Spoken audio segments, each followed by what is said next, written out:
Se eu te falo a palavra improvisação, o que vem na cabeça? Pra mim, sei lá, um músico de jazz solando, talvez um comediante criando uma piada na hora. Totalmente. Geralmente a gente pensa em algo super espontâneo, criativo, talvez até meio desesperado, né? Sim, aquele plano B que você tira da cartola quando tudo dá errado. Exato. É quase como se improvisar fosse o oposto de ter um plano. É a ausência de um roteiro, né? Pois é, mas o material que a gente separou para a nossa análise de hoje, que é baseado numa pesquisa da Harvard Business Review, ele meio que vira essa ideia de ponta cabeça. Vira completamente. Ele sugere que improvisar é, na verdade, uma ferramenta estratégica. E o mais interessante é que ele desmonta esse conceito em 3 tipos bem diferentes. Uhum. É como um quebra-cabeça, sabe? A gente acha que conhece a imagem final, mas só quando começa a encaixar as peças é que o quadro real aparece. Gosto dessa analogia. A nossa missão hoje é justamente essa: montar esse quebra-cabeça. E essa, pra mim, é a grande virada de chave. Porque quando a gente entende essas 3 peças, a improvisação deixa de parecer um ato de sorte ou, sei lá, de pânico, Certo. e se transforma numa competência que pode e deve ser desenvolvida. É sair do modo tomara que dê certo para uma abordagem muito mais intencional. Ok, então vamos começar a montar isso. A primeira peça que a pesquisa nos dá é a improvisação imitativa. Imitativa. O nome já parece assim um pouco contraditório, né? Tipo, improvisar e imitar na mesma frase. Exato. E é por isso que é um bom começo, porque já desafia a nossa noção de que improvisar é sempre criar algo do zero, algo que nunca foi visto antes. Tá, e como é que isso funciona na prática? A ideia central é que, ao enfrentar um desafio novo, o primeiro impulso estratégico não é inventar a roda, mas sim aprender com quem já passou por algo parecido. É olhar para o lado, para o passado, e perguntar: quem já resolveu um problema como este? Que modelo usaram? É basicamente usar um repertório de soluções que já existem no mundo. Isso, O que é fascinante nisso é que se trata de uma forma de inteligência adaptativa. Pensa, sei lá, num gerente de projetos que acabou de assumir uma equipe. certo, e precisa entregar um resultado rápido. Exato. Em vez de criar um método de gestão do zero, ele pode olhar para outra equipe na mesma empresa que é super produtiva e adotar a metodologia ágil que eles usam. Entendi. Ele não está sendo pouco criativo, ele está sendo eficiente. Está usando um atalho testado e aprovado para diminuir o risco e acelerar o processo. Mas aí eu fico com uma pulga atrás da orelha. Manda. Se a gente só imita o que já deu certo, isso não é uma receita para mediocridade.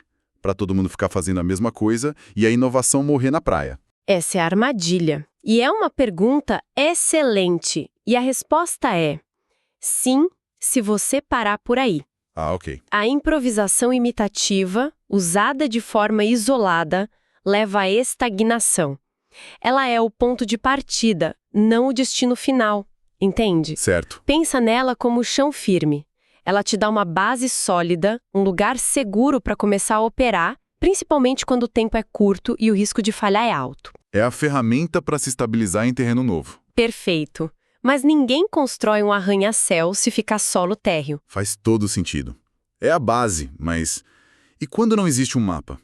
E quando você está numa situação onde olhar para trás ou para o lado não ajuda em nada? Porque o que está na sua frente é totalmente novo e, pior, é urgente.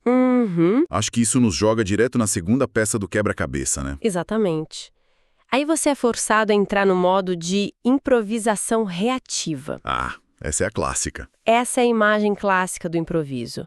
O pensar rápido sob pressão. É o médico na sala de emergência, o piloto cujo avião perde um motor, o negociador de reféns. Sim, A fonte até define como tomar decisões rápidas sem uma base completa de dados, agindo conforme as condições do momento. é isso. Não dá tempo de pesquisar, de planejar.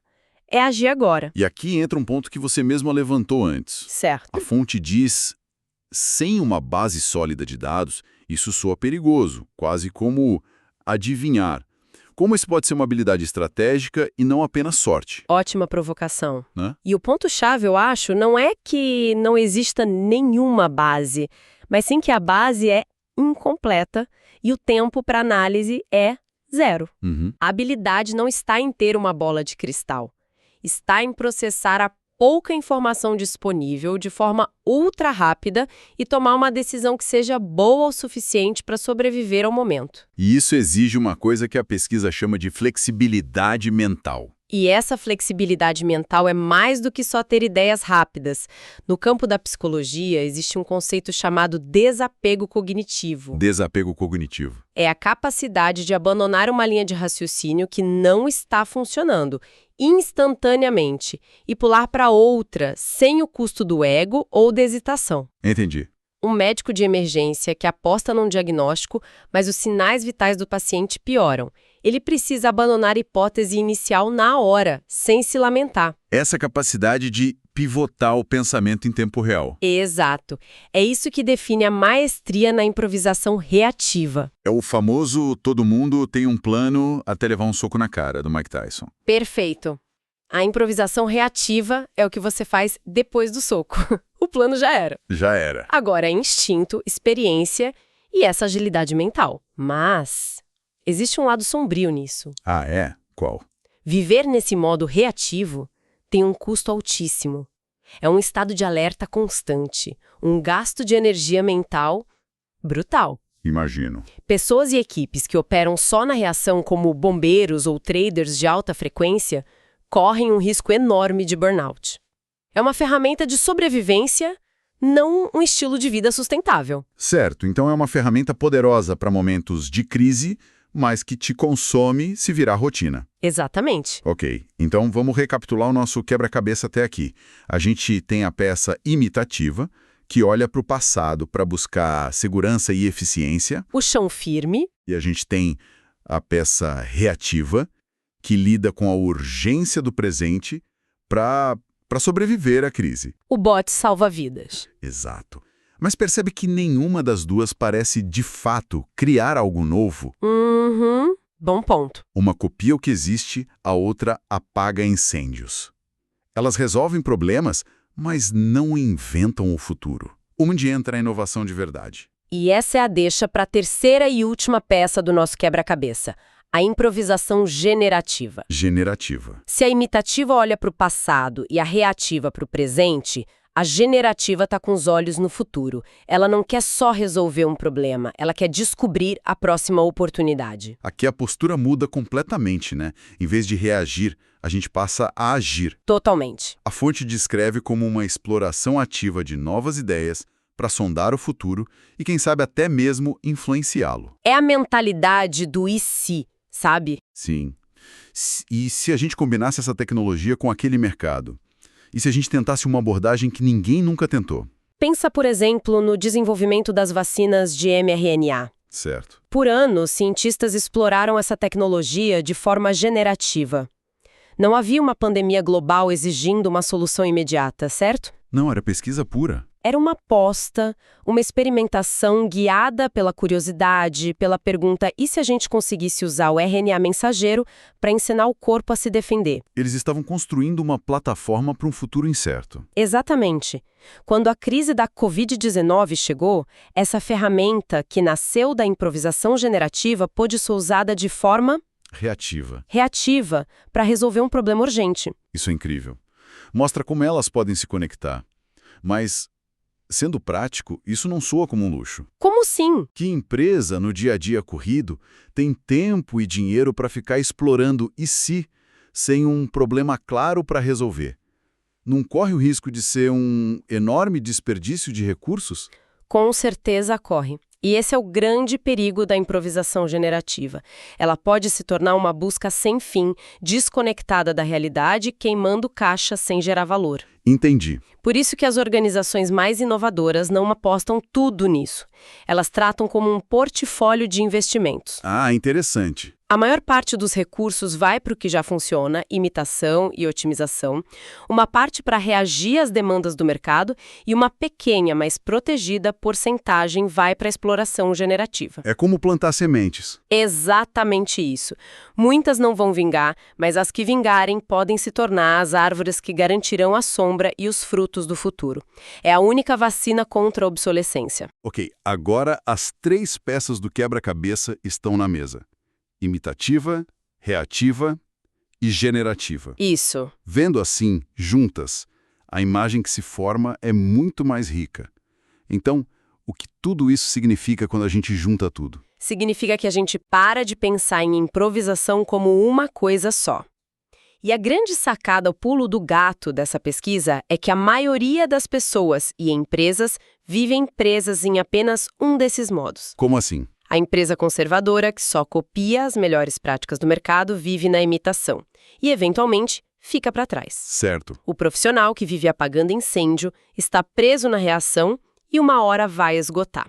E o laboratório de pesquisa que só explora ideias futuristas sem conexão com o presente? Vive na geração e pode nunca entregar nada prático. E a maestria seria? A verdadeira agilidade estratégica não é ser bom em um deles, é saber dançar entre os três. Dançar entre os três. É essa dança que separa os que apenas sobrevivem dos que realmente lideram. Consegue dar um exemplo prático dessa dança? Claro! Pensa numa startup de tecnologia. No primeiro dia, ela imita modelos de negócio de sucesso para sair do chão rápido. É a base. Imitativa, ok? De repente, um concorrente gigante lança um produto que ameaça esmagá-la. A equipe precisa entrar em modo reativo. Apagar o incêndio. Eles se reúnem, mudam a estratégia de preço em 24 horas, lançam uma campanha de guerrilha. É sobrevivência pura. Mas, ao mesmo tempo, toda sexta-feira à tarde, a fundadora reserva 3 horas com 2 engenheiros para explorar uma tecnologia emergente, algo que não tem nada a ver com o produto atual. Certo. Mas que ela acredita que vai ser o futuro daqui a 5 anos. Isso é gerativo. Uau! Vendo por esse ângulo, a perspectiva muda completamente.